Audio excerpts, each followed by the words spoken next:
Hello my YouTube family, अस्सलाम वालेकुम। Welcome to my channel believe in your cooking. मैं आज बना रही हूँ सहजन की फली की सब्ज़ी, जिसे मोरिंगा भी कहते हैं। सबसे पहले हम इसकी कटिंग करेंगे और इसकी कटिंग कुछ इस तरह से हम करते हैं।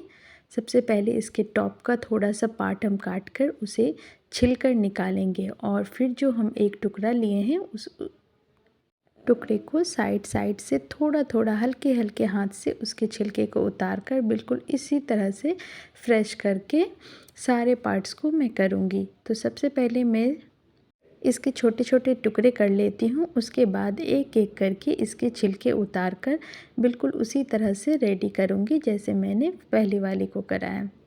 देखिए, एकदम हल्के हल्के हाथ से इसका छिलका उतारना है। ये बहुत आसानी से निकल जाएगा और इसका गूदा भी नहीं निकलेगा, सिर्फ ऊपर से छिलका निकलेगा। आप इस तरह से इसे छिलकर बनाएंगे तो ये तीता बिल्कुल नहीं लगेगा। सहजन की फली बहुत ही फ़ायदेमंद होती है। इसमें बहुत सारे न्यूट्रिएंट पाए जाते हैं। आयरन, एंटीऑक्सीडेंट होता है ये। इसमें कैल्शियम भी होती है। हड्डियों और दांतों के लिए भी मजबूती होती है। मैं यहाँ पे देखिए सारे टुकड़ों को अच्छे से काट कर रख ली हूँ। अगर किन्हीं की बाल झड़ने की समस्या है उनसे भी ये निजात मिलती है। बहुत ही ज़्यादा ये न्यूट्रिशन से भरा हुआ होता है। फिर मैं इसके साथ थोड़े से आलू भी ले रही हूँ। तो आलू को मैं कुछ इस तरह से कटिंग कर रही हूँ, बीच से काट कर, और फिर उसको छोटे छोटे टुकड़ों में बराबर बराबर हिस्सों में काट लूँगी। मैं इसे जिस तरह से बना रही हूँ, आप चाहे तो सिर्फ सहजन की फली ही इसके साथ ऐसे बना सकते हैं, या अगर आपको आलू पसंद है तो इसके साथ आलू डालने से इसका टेस्ट बहुत ही ज़्यादा बढ़िया हो जाता है। कहते हैं कि सबसे ज़्यादा शक्तिशाली जो हमारी सब्ज़ी होती है वो मोरिंगा ही होती है। इसमें इतने ज़्यादा फ़ायदेमंद न्यूट्रिशंस होते हैं जिसकी हम व्याख्या भी नहीं कर सकते, बहुत ही ज़्यादा होती है। एंटीबैक्टीरियल, एंटीऑक्सीडेंट, एंटी फंगल, बहुत सारी चीज़ें इसमें अच्छे से भरपूर मात्रा में पाई जाती हैं। फिर मैं इसके मसाले के लिए यहाँ पे ले रही हूँ एक मिक्सर का जार, और फिर ली हूँ प्याज, टमाटर और लहसुन, और फिर मैं इसमें डालूँगी मस्टर्ड सीड्स। मस्टर्ड सीड्स के साथ जो सहजन बनती है ना, इसकी स्वाद इतनी ज़्यादा गहरी, इतनी ज़्यादा अच्छी होती है। अगर किन्हीं को मछली पसंद होती है ना, तो बिल्कुल ही ज़्यादा ये फ़िश की तरह टेस्ट देते हैं। तो मैंने डाल दिया इसमें मस्टर्ड सीड्स, और डाल रही हूँ थोड़े से लहसुन, और फिर प्याज को रफली चॉप करके इसमें डाल दूँगी, और फिर डाल दूँगी इसमें टमाटर।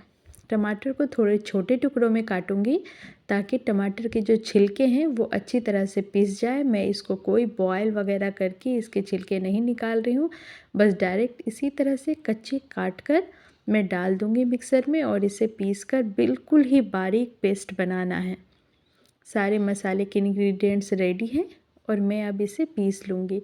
और देखिए बिल्कुल ही बारीक पेस्ट मैं बना ली हूँ, हल्का पिंक कलर का। फिर मैं ले रही हूँ यहाँ पे एक कढ़ाई में डाल दी हूँ तेल, और जब वो गर्म हो गया तो सहजन की फली और आलू दोनों को एक साथ ही मैं डालकर फ्राई करूँगी। आप चाहें तो सिर्फ सहजन की फली को भी फ्राई कर सकते हैं। आलू अगर फ्राई नहीं करना चाहें तो ना करें, लेकिन आलू भी फ्राई कर देने के बाद आपके टेस्ट की बात अलग होती है। जी, फ्राई हो जा गई है। फिर मैं इसे निकाल कर एक बर्तन में रख लूँगी। सारी सब्जियां बहुत अच्छी तरह से फ्राई हुई है, सहजन की फली भी और आलू भी। इसे निकाल देने के बाद फिर मैं इसी कढ़ाई में थोड़े से तेल डालकर इसकी ग्रेवी बनाऊंगी। जो मैंने मसाला का पेस्ट बनाया था उसमें ध्यान रहे कि सरसों का जो बीज आपने डाला है वो बहुत ही अच्छी तरह से बिल्कुल ही बारीक उसका पेस्ट बने, तो आपकी सब्ज़ी उतनी ही स्वादिष्ट बनेगी।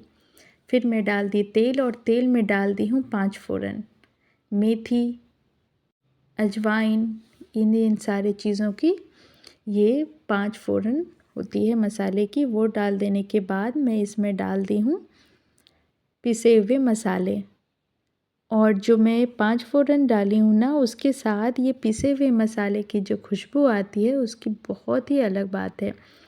फिर मैं इसमें डाल दे रही हूँ ज़ीरा धनिया पाउडर और मिर्च पाउडर तीखे के लिए, और हल्दी पाउडर कलर के लिए, और नमक डाल दिया स्वाद के अनुसार।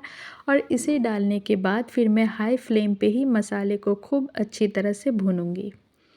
मसाला आपका जितना अच्छा तरह से भुनेगा उतनी ही अच्छी आपकी सब्ज़ी में स्वाद आएगी।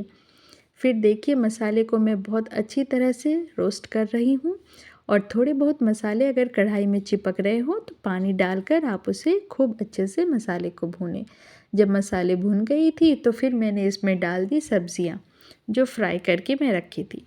अब सब्जी को भी डालकर लगभग 1-2 मिनट तक मैं इसे तेज़ आंच पे ही अच्छे से भूनूंगी और उसके बाद फिर मैं इसका ढक्कन लगा दूंगी।